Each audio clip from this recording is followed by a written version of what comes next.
kee cabaa laphee kootiif daawwaadha. Sinnabee gooftaa akkaminaan jiraadha. Utubee dhaabee mana koo akkaataa sandeeqne dinni koo. Utubee dhaabee mana koo akkaataa sandeeqneef dinni koo.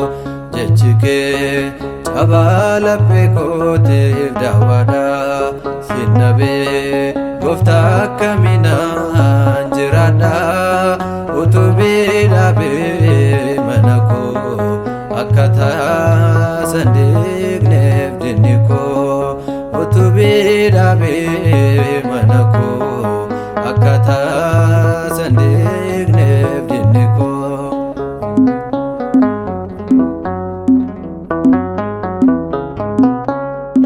Dhamaati fooniitii fi waliif gadiin ta'ee addunyaa jaallachuun mana keetii ba'ee.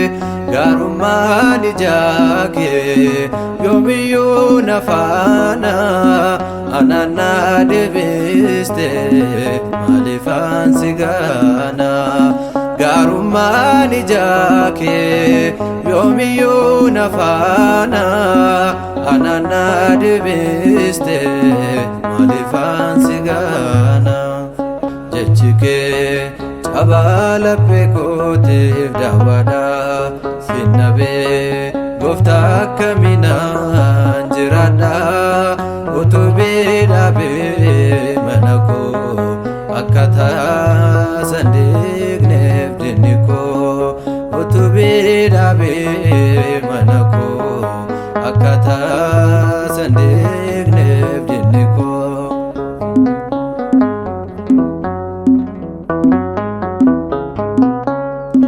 Kiristoos Yesuus jedheen si waammadha. Rakkina koo hundaaf furmaata argadha. Hir'atee hin hafne dhamaatiin humna koo mul'atee argama gatiin dadhabbii koo. Hir'atee hin hafne dhamaatiin humna koo mul'atee argama gatiin dadhabbii koo.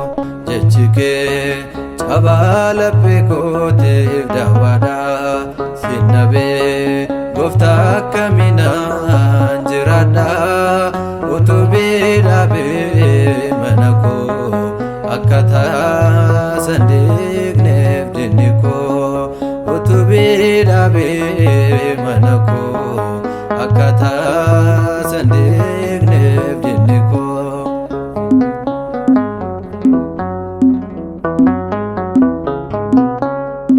Ammeenya hojii koo dhoksaadhaan argite. Cubbuu koo hundumaa naaf irraanfatte. Araarri harka kee har'as na waammata. Ofitti na qabuufi baay'ee ariifata. Araarri harka kee har'as na waammata. Ofitti na qabuufi baay'ee ariifata. Jechi kee cabaa laphee kootiif daawwaadha. Sinnabee gooftaa akkaminaan jiraadha. Utubee dhaabee mana koo akkaataa sandeeqneef dinni koo. Utubee dhaabee mana koo akkaataa sandeeqneef dinni koo. Jechi kee cabaa laphee kootiif daawwaadha. Sinnabee gooftaa akkaminaan jiraadha. Utubee dhaabee mana koo akkaataa sandeeqneef dinni koo. Utubee dhaabee mana koo akkaataa sandeeqneef